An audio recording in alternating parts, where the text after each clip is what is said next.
the sauce, Pete Moss. And I would once again like to welcome you all to Pete's Peppers, your several stop shop for so many things spice.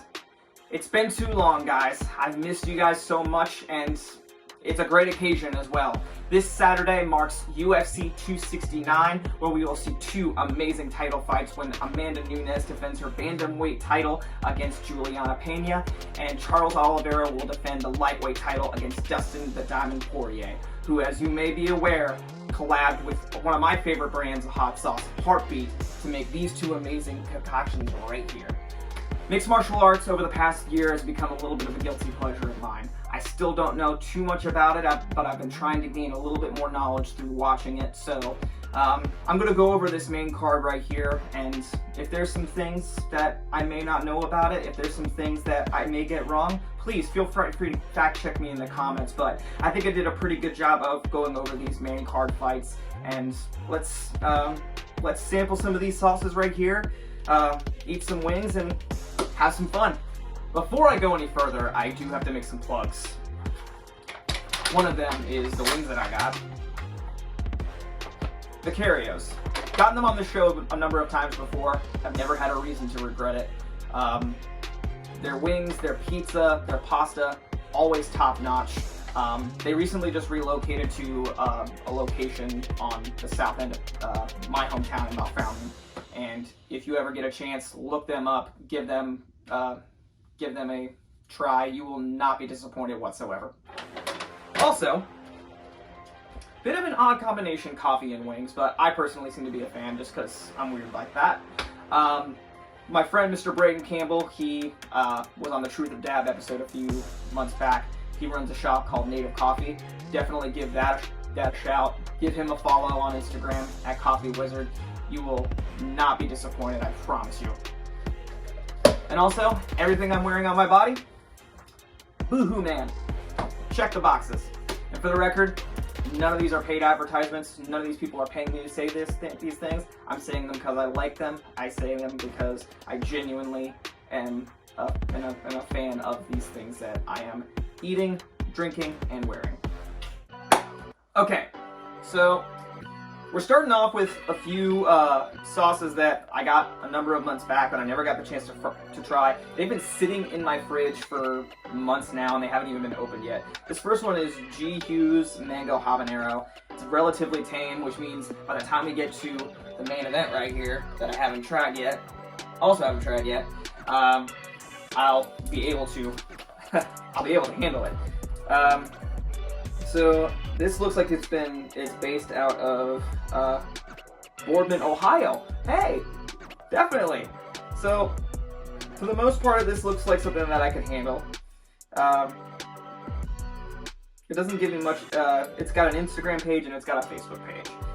If you guys wanted to find this, it's at your regular neighborhood Walmarts, maybe Kroger. I actually got this at a grocery store in my town called Community Market, so it's definitely a local treat. So here's how this is going to work. I'm essentially going to preview each fight on the main card, because there's 5 of them, and then I'm going to try one of the sauces. Does that sound good to you guys? Because the first one we got is Brazilian fighter named Raulian Paiva versus Sugar Sean O'Malley. It's a bantamweight fight featuring the 21-3 Brazilian Jiu-Jitsu fighter Raulian Paiva with 14-1 kickboxer O'Malley. Now, the way I did this was essentially, watch 1 or 2 of each fighter's past fights to try to get a feel for how they work. So Paiva got a split decision victory over Kyler Phillips back at Vegas 32. And pretty much he checks all the boxes as far as strikes, takedowns, and overall defenses, which is very important. Having a plan for every single type of move, every single type of game plan is very important when you're getting into the ring with somebody. Not just being one particular type of fighter that can hurt you. From what I've watched so far, it's just like one of those things where it's like if you prepare for one thing but not another, that can hurt. I even did some digging and found a a fight from a few years ago against a guy named Chris Moraes from a lesser-known promotion out of Brazil. It's called North Extreme Cage Fighting. Now, this one was a lot grittier. So let me just say that the ref was a lot less involved. It was a sanctioned cage fighting, but a lot of the time, you know, the ref seemed like he was mostly there to call the fight, call the submission, call the knockout. Because once he called the bell, he just started throwing strikes. This fight was spent mostly on the ground. Unfortunately, I was only able to get the first 2 rounds out of it, but I saw what Paiva can do once you let him loose. It gave me a lot of, you know, insight as to what he's capable of. Not that the other fight didn't, but you know, when you do some digging and find hidden gems, fights like this, it gives you an idea. As far as Sean O'Malley goes, I watched his fight against Thomas Almeida. He got a round 3 knockout at 3:52, which is, you know, late back. Same time, a knockout is a knockout. One thing I did notice was he got the knockout while he was on the ground. That, from what I gathered, could have been misconstrued as an illegal strike if done the wrong way. If the way I was looking at it. Again, that's another one of those things where I may know less about MMA, and if someone would like to fact check me on this, I will not be offended whatsoever. He mostly owned the first round, even struck him down and hesitated to finish him. Had a few moments of weakness in round 2 with his takedown game, but, you know, for the most part, I would probably have to give this one to O'Malley if he's able to, you know, have that takedown game. So, because once he gets him on the ground, it's game over. But it's going to be tough. I could end up being dead wrong. But hey, let's stop talking about the fight and let's start talking about the wings.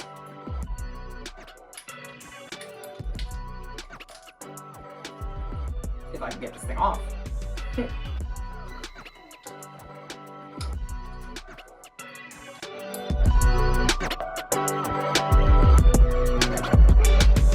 How many layers of skin does this lid have?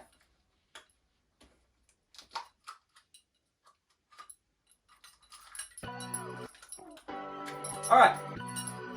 Took us a while, but we got there.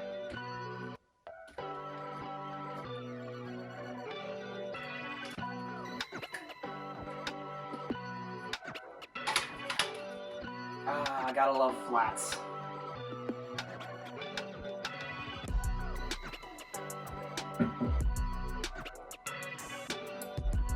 To Ghughes, to Holly and Paiva, and to Sean O'Malley.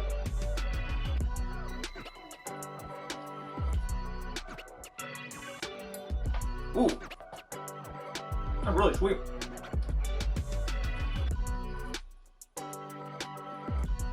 I accidentally bit down on the bone.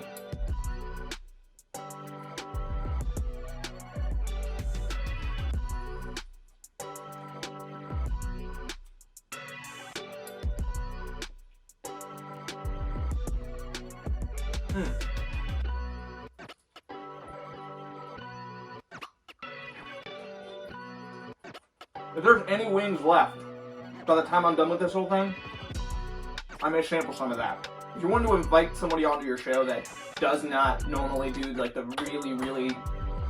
really spicy stuff, like the stuff that kind of like is designed to knock you out, this is the kind of stuff you bring.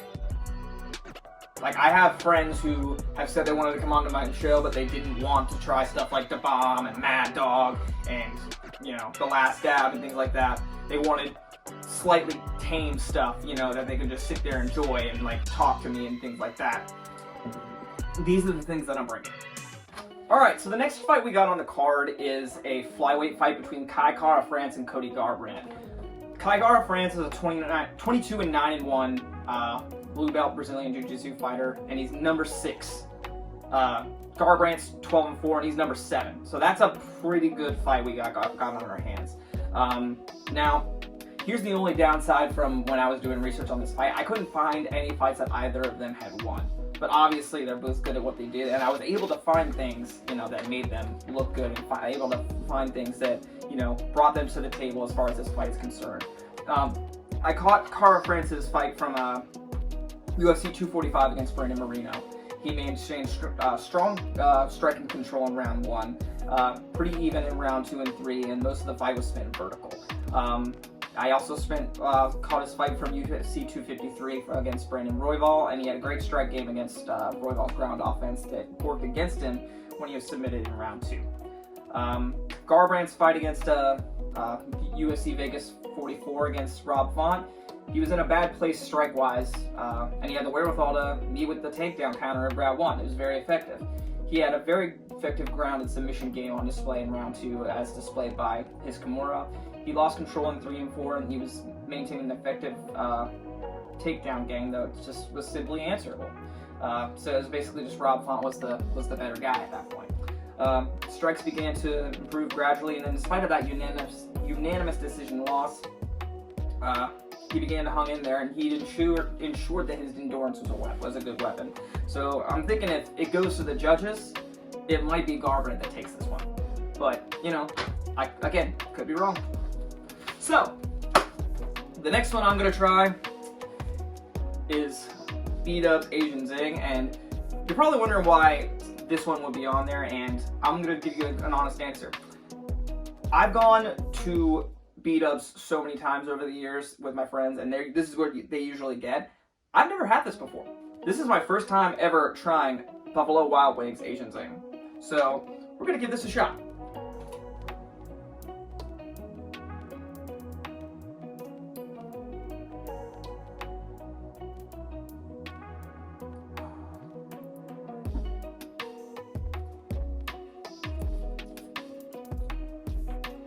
Oh, wow.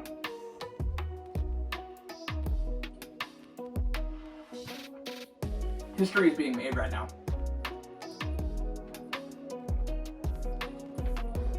While there's still some meat on the bone, I gotta go for more of that, because I finally see what all the fuss was about.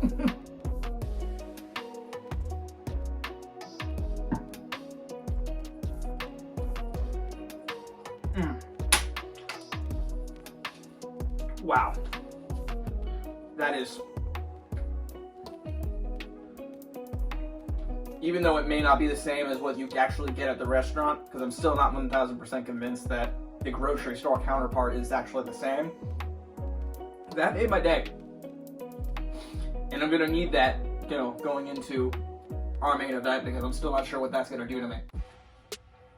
Okay, so not to discredit the other fights, but this is one that I'm really looking forward to. It's a welterweight fight between Jeff Neal and Santiago Ponzinibio. Neal being 13-4, a Brazilian blue belt Brazilian Jiu-Jitsu fighter, and the number 12 ranked welterweight in the world. Ponzinibio is a 29-4 black belt Brazilian Jiu-Jitsu fighter and the number 14 ranked welterweight in the world.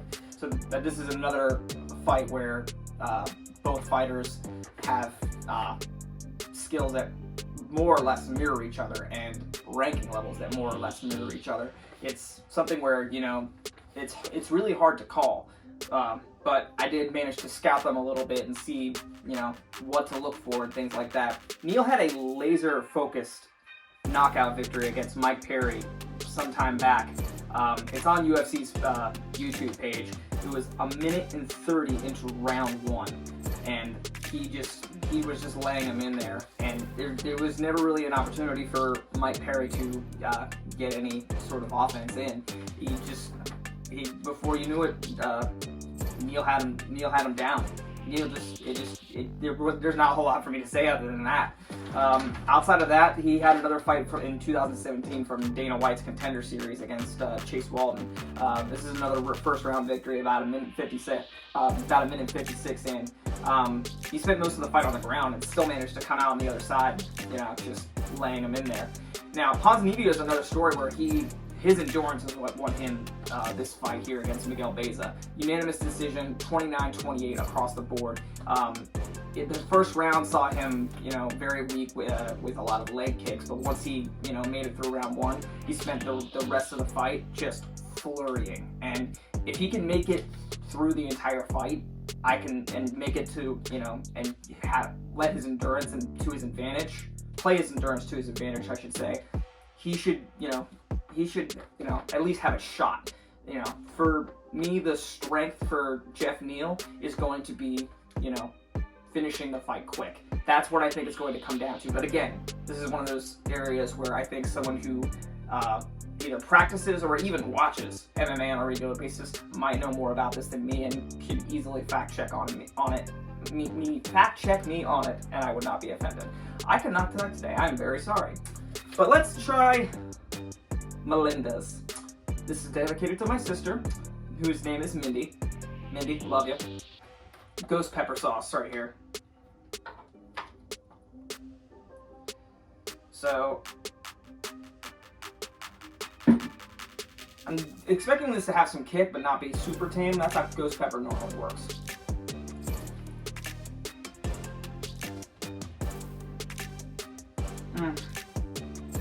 It is good though.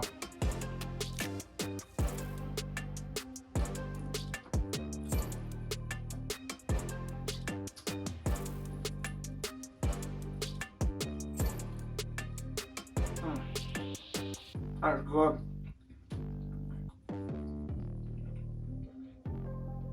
Just what you want. Right in that middle ground of spice and sweetness. And we're back to this one. This one right here, this is the third time I've tried this one on this show. And it also was here on the very first episode. So this is some history right here. Poirier's Louisiana style. And just in time for us to review the Lioness. Amanda Nunes defending the women's bantamweight title against Juliana Pena. Nunes is 21-4. She's a black belt Brazilian Jiu-Jitsu fighter, a brown belt judo fighter. She's also the UFC featherweight champion. She is a champion in 2 weight divisions. And also, on top of that, she has knocked out Ronda Rousey, Miesha Tate, and Chris Cyborg. I believe 2 of those were first-round knockouts. I could, you know, they could all 3 be knockouts. I know Cyborg and Rousey were both first rounds. So, you know, any one of those things that I need fact check on, please let me know. I know for a fact Chris Cyborg was, but Amanda Nunes is just an absolute beast. The term Lioness is very, very fitting. Pena, however, is no slouch. She is 11-4. She is a kickboxer, a purple belt Brazilian Jiu-Jitsu fighter, and she is the number 3 ranked women's bantamweight fighter in the entire world. Pena's submission victory against Sarah McMahon came at 3 minutes and 39 seconds in round 3 via a rear naked choke. And Sarah McMahon was, from what I hear, is a very experienced fighter. Did some experience. She's been in the game for a very long time, so this was a very good victory. And when I watched it, her ground and pound ability was on very much full display. I would argue that it was what won her this fight. In spite of it being a submission, it was basically the means to an end, so to speak. If she can hold on that long against Nunes, it's one of those things where it's like, even though someone can be a knockout artist, if someone else can, really hold on and use their endurance to their advantage, it can win them the fight. This one really can go either way. Nunes has been on a tear, obviously, but, Pena really is going to give her a challenge. This is what happens when you're forced to take the lid off, because that little bit of fabric stays on there, stays on the cover. Oh well, I got what I needed.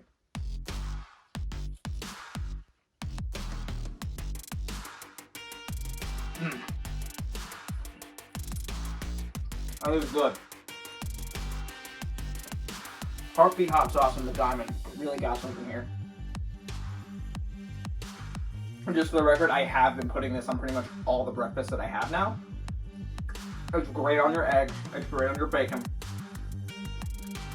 It's great on hash browns. It's great on all of it.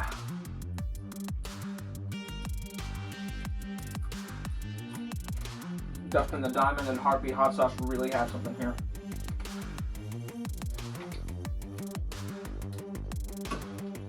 But yeah, in all honesty, I can't call this fight between Nunes and Pena.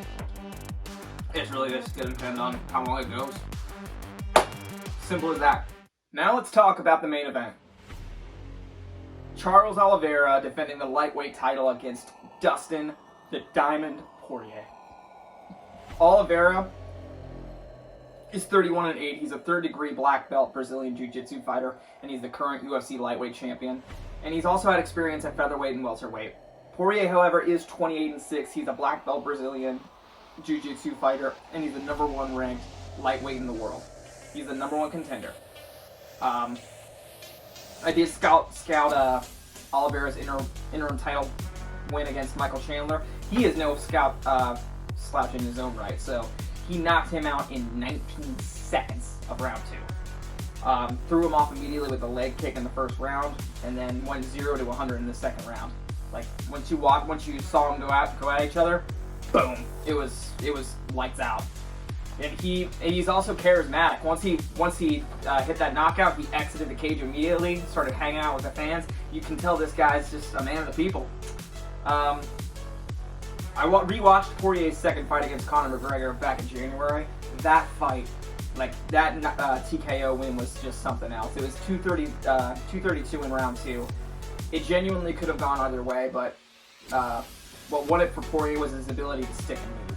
As you saw him start to jab and everything, you know, even though it was kind of hard to tell from a fan's vantage point, from an audience vantage point, he knew in his heart of hearts, he knew like right then and there that Conor was starting to go down. Even though it was hard to tell at first, like he, could just tell immediately. He just kept going and going and going until Conor eventually went down, and it was over from then on out. So for me, this one is very hard to call as well. And honestly, like, I don't even know if I can call it. I think I'm just gonna have to wait and see what happens. So I'm gonna go ahead and abstain. Even though I haven't really been giving my predictions for any of these, I know for a fact I'm abstaining on this one because it's just so hard. Because both of them have that sort of experience, and both of them are at the top of their game, and with good reason. But now let's get to the matter at hand. This has been sitting in my fridge since, I think, September. I tried to order it when it came out right before the third McGregor fight, and they sold out within, I think, less than a week. I think these sold out relatively quickly, so I was gonna just flippantly order it for some random UFC fight. I don't think Poirier was even on the card. And then, like, I think I did order it for that, and then I was gonna do a Pete's Peppers episode with it on there, and not even worry about if Poirier was on the card. Then all of a sudden, Poirier was fighting for the title, and I realized, wouldn't it be better to do it for that? I was like, yeah. But this is Poirier's Hot Sauce KO edition.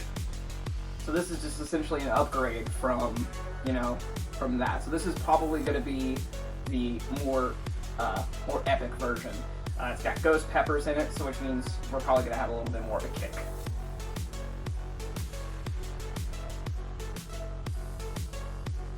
It's darker, which means we might be in for a treat.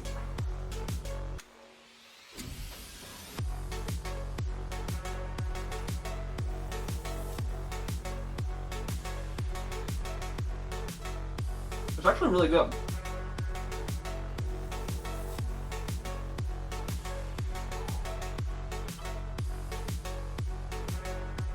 I am feeling it more. Let me tell you that right now.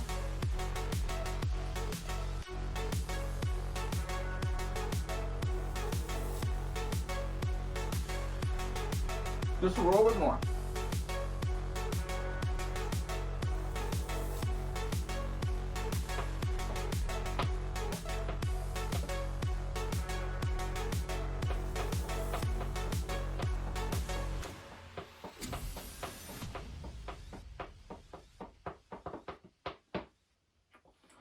Woo! It's delicious, but I'm feeling it. Yeah, I had some kick to it. I'm not gonna lie. So, overall, it was delicious. I will give you that. It was a weird blend of delicious but painful, because I'm still feeling it on my tongue right now. But once again, Heartbeat and the Diamond have done very well for themselves. They put up an amazing product. I hope there's more of this. I hope there's more editions of Poirier's Louisiana style, because quite frankly, I have yet to be disappointed by it. And obviously, it goes without saying that I'm pulling for Dustin the Diamond Poirier. No disrespect to Charles Oliveira, but I've become a massive fan of the Diamond. So we'll have to see what happens. Well, guys, I'm glad I was able to get back and do this with you guys again. I'm glad I'm going to be able to do this more consistently with you guys from now on. I'm glad I was able to review this fight card with you guys and also sample this, because it's been sitting in my fridge for Lord knows how long. Thank you to Carrios for the wings. Thanks to Brayden for the coffee. Thanks to Boohoo Man for the wardrobe. And definitely check out UFC 269 this weekend. It's going to be a great fight. The pay-per-view top to bottom looks absolutely top-notch, and thank you so much for tuning in to Pete's Peppers, because I love spicy food, even if it